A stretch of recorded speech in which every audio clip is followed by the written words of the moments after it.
Hello, everyone. How are you?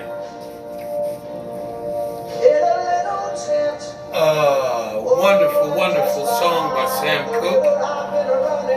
I would like to thank all of the contributors to this moment. I would like to thank YouTube.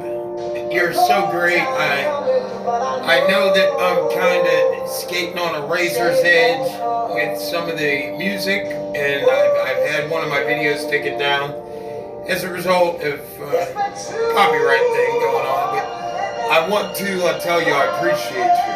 Let's get back to the show. I want every one of you to know that this is not an easy process. I know you've probably been concerned about if whether or not I was serious about this mission, and it's not a mission impossible, and I'm very serious. I have had to do a lot of research in respect to what I am soon to divulge to you.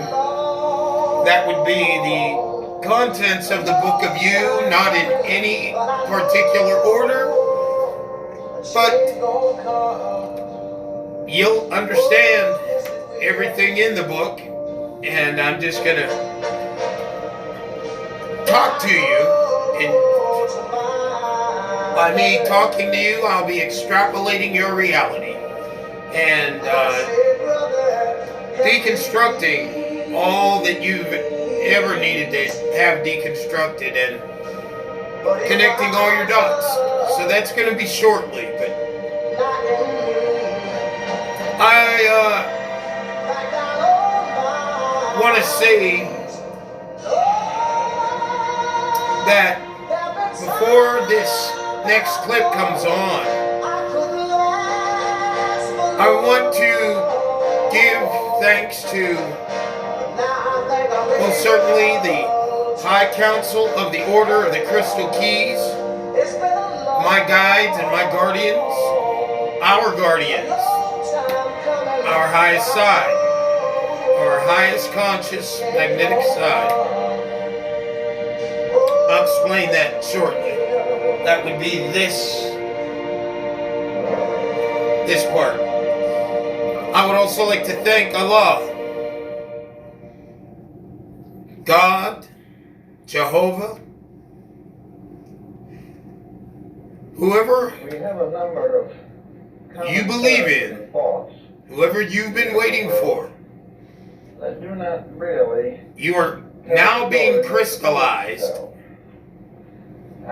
into the one singularity that is God or consciousness. Manly P. Hall, an awesome man. I'm going to let him take the stage. And please pay attention. That if the physical body begins to get a little decrepit, they become elders. And now we have the term maturity, which is generally attributed to a physical condition of retirement, but actually simply stands for integrity, for the adulthood of our minds, emotions, and inner convictions. We term an adult now anyone who is able to vote or drive a car.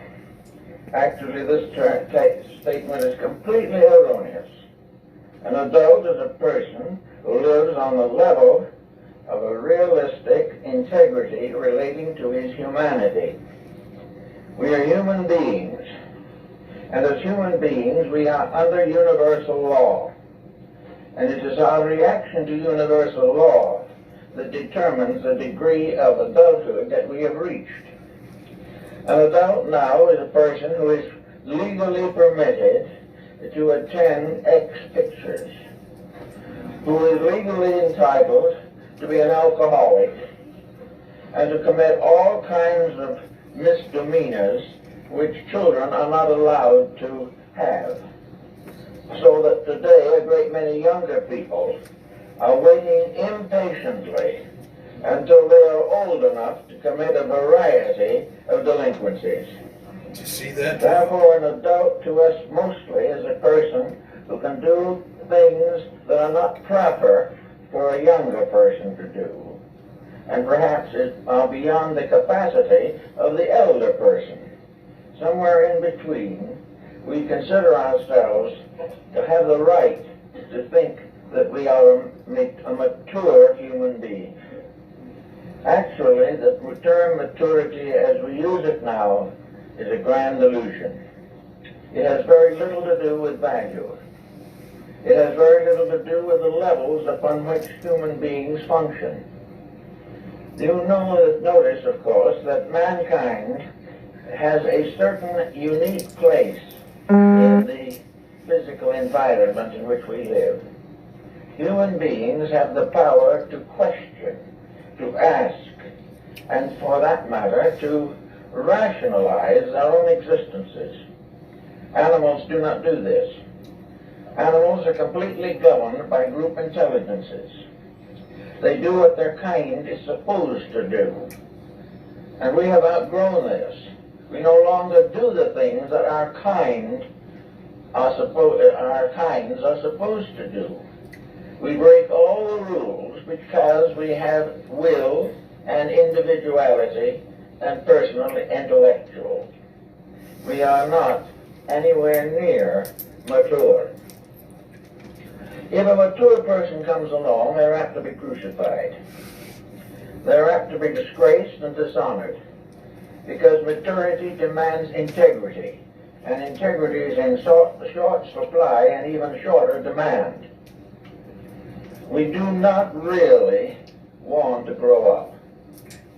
We want to remain in a world of childlikeness or childishness. We want to live in a world where someone else does our thinking for us, where we are protected in every way possible, where we do as little as we can and gain as much as we are allowed to gain from our efforts. We expect to be supervised, we expect to be protected, catered to, and even come under a benevolent care of an invisible deity. We are not ready to stand on our own feet, do our own thinking, and create appropriate codes for personal conduct. As we notice in a great many television programs that are coming through, particularly on Station 28, there are a great many nature studies. Many of these nature studies are most illuminating and inspiring. Most of all, however, they tell us that these various creatures live under laws, that these laws were not created by them, and they have absolutely no way of amending them. They simply fulfill the problems of survival and perpetuation. They have within themselves a mysterious code which tells them what to do, and some of the things they do are almost unbelievable. We must almost believe that each of these creatures has a tremendous storehouse of individuality, but this is not the case. The bird that builds the extraordinary nest is following impulses, instincts, and attitudes within itself, peculiar to its kind, and it will seldom violate the laws of its kind. Therefore, we say with Aquinas that there are no such things as sinful animals. There are no plants that are delinquent. All of these forms of life are by nature an inherent pressure to creatures of integrities. They do the job they came to do. They live the way they are supposed to live.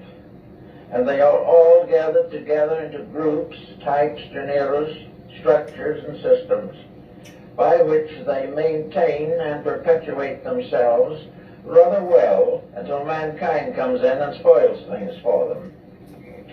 Today we are also to remember that the individual is no longer under animal controls. He is under the control of his own mind. He has the right to create his own way of life. But this does not give him an excuse for delinquency. Man, because he is capable of knowing what laws are and why they are, and through experience justify their need, because of these elements within himself, the human being is capable of judging and planning a career. If at the time he makes these plans he is very young, then he must depend upon education to give him a basic working outline.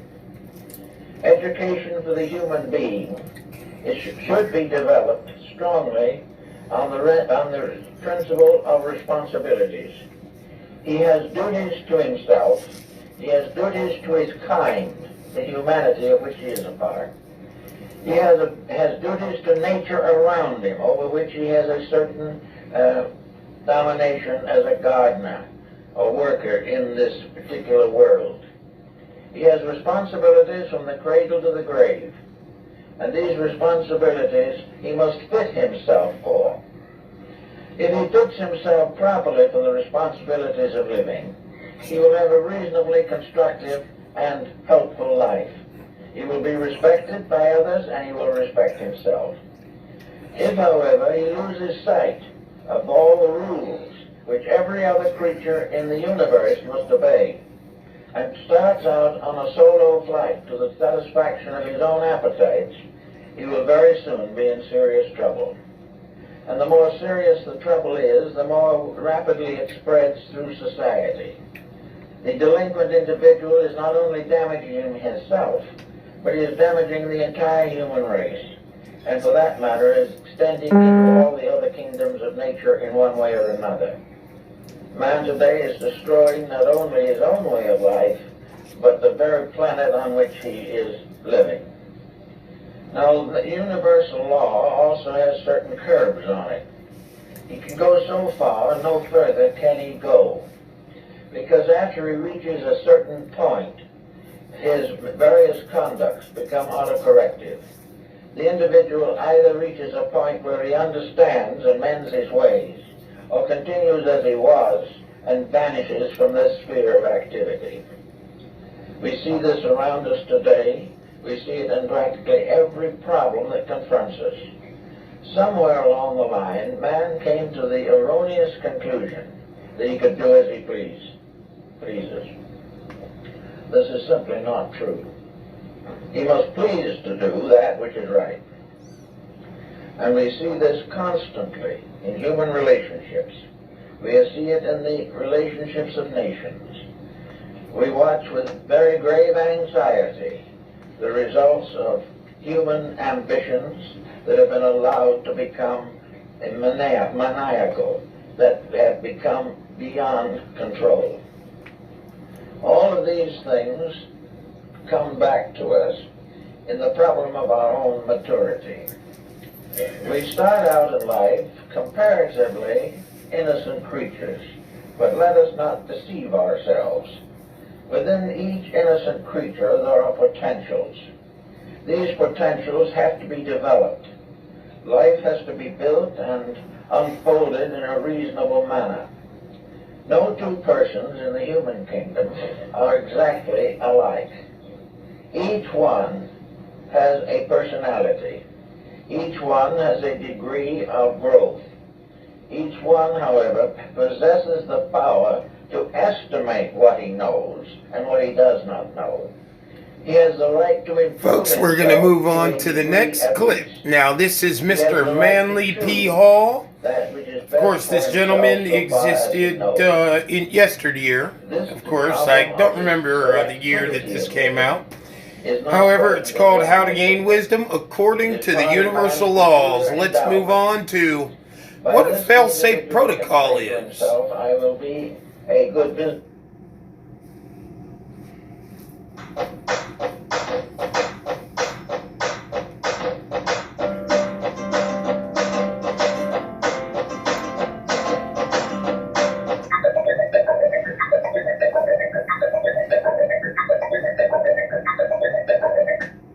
A fail fail-safe in engineering is a design feature or practice that in the event of a specific type of failure, Pay attention. iteratively responds in a way that will cause no or minimal harm to other equipment, the environment, or to people. Hello. As systems being fail-safe means not that failure is impossible or improbable, but rather The that fail-safe the system's design protocol prevents or mitigates controls unsafe that have consequences been of the system's failure. activated That to is, if and when a manifest fail-safe system the fails, present it is safe, or environmental, at least no less social, safe than when it was operating correctly. scientific, Since many types of psychological, failure are possible, sociological, failure mode and effects analysis is used to examine failure situations and recommend safety aspects design of and our procedures. reality Some systems can never be is fail-safe, what this clip as continuous availability exists is for needed. here on the For show. example, We'll loss of discuss them engine later. trust in flight is There is dangerous. nothing like a fail-safe Redundancy, protocol. fault So we tolerance, love all of and you. recovery procedures are used for We love these all of you. I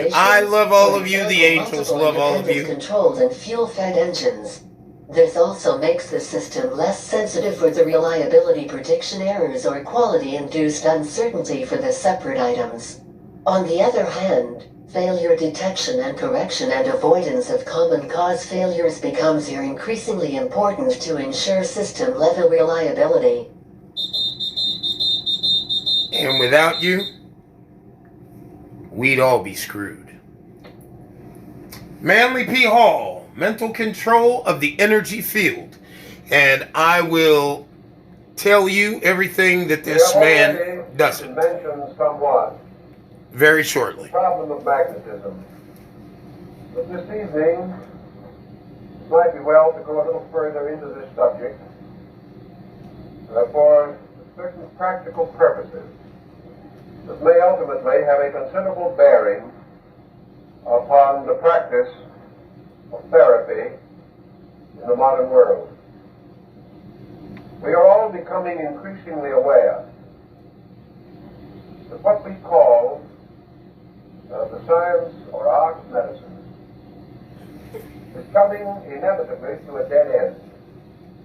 This does not mean that the physician will no longer be useful, or that there will no longer be need for healing on various levels of human need.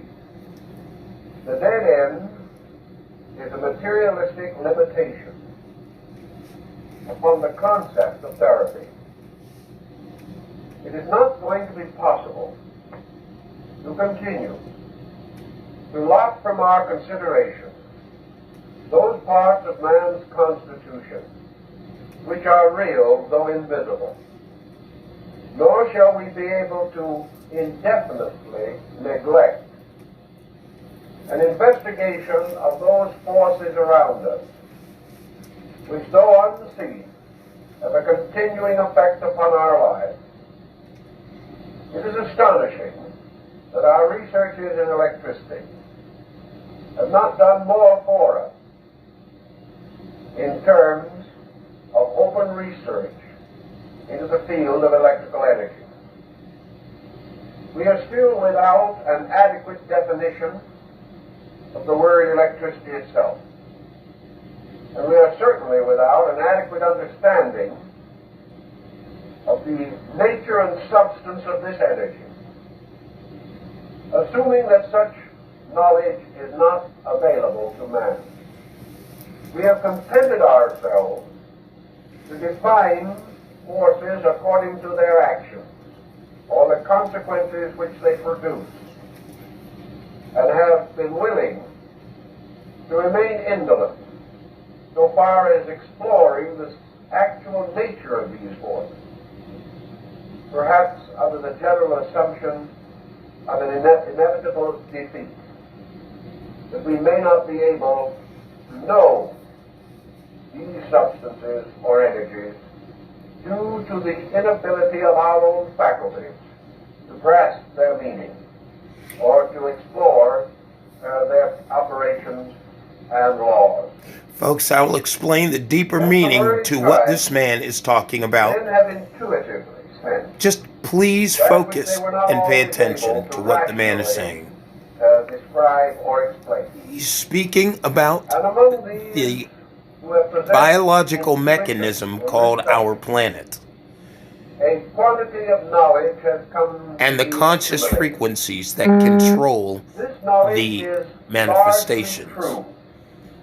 that But evolve. this is one of those so-called unfortunate truths for those who have held to such truth are themselves persecuted, humiliated, or ridiculed. Like Paul, they are birds out of time. They belong to a generation of greater enlightenment than our own. Researches into the nature and substance of magnetism or related matter bearing upon this may be traced as early as the time of Pythagoras in the West, and was certainly known at a still earlier date in India and China. Yet it was not until comparatively recent times that any serious effort has been made to apply the principles set forth by these earlier thinkers to the living problems of modern man. One of the pioneers of this unfortunate truth of magnetism was the celebrated Antoine Mesmer. Mesmer had an unfortunate personality, and this can often complicate the attainments of even the most brilliant and sincere person. Being somewhat of a controversialist, belligerent, and quick to anger, he brought down upon himself a great deal of unnecessary trouble in an area where there was sufficient necessary trouble to have occupied his time. As a result of his own somewhat theatrical bearing and flair, he opened himself to considerable ridicule and persecution. Yet substantially his findings have been sustained, and more serious, I quiet, don't think and we need secure these persons anymore. have carried his work far beyond the degree which he had attained. Why Mesmer should have originally placed most of his essential concepts in cipher and code is not perhaps entirely clear. He may have had mercenary intentions, for he was not above such consideration. He may have decided that this type of information should be circulated only among those who were his students, and to whom he would supply the necessary key to the code. Fortunately, of course, the code has long since been deciphered, and we are in fair knowledge of his essential findings. Mesmer advanced his principal beliefs in what are called 27 propositions. These unfold more or less sequentially his findings, and to read them is to recognize his indebtedness to the earlier works of Paracelsus von Hohenheim.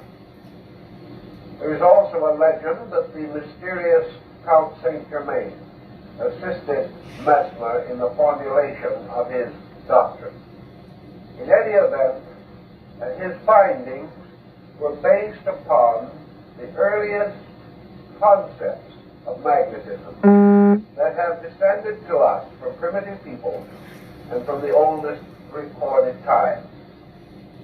It is not necessary for our purpose to examine all of the 27 propositions. But for sake of accuracy, I would like to read to you the first and second proposition, which I do think has a bearing upon our problem this evening. If I have any trouble in reading it, it's because I pressed it hastily and I'm not always able to decipher my own cryptogram.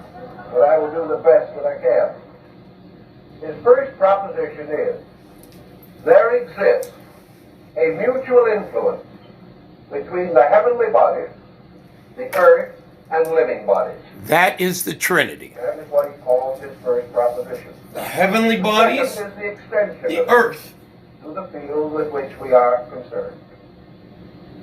a fluid and all life on the planet. universally diffused and continued, so as to admit no vacuum. 1, 2, 3. Whose subtility All life on the beyond planet, all the comparison, heavenly bodies, and the and planet. which, from its nature, That would be the Trinity. is capable of receiving, propagating, and communicating all of the impressions of motion, is the medium of this influence. So these are just two basic propositions or hypotheses.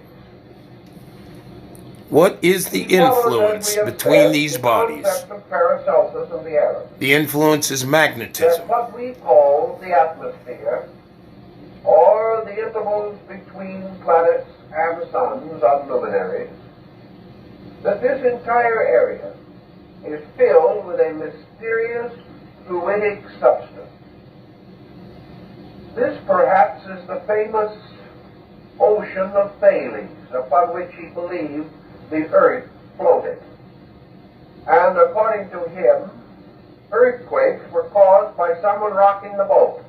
Now this might again be closer to the truth than we know if we consider this field of magnetic energy motion. It is already suspected that seismic upheavals may be due to electric or magnetic causes.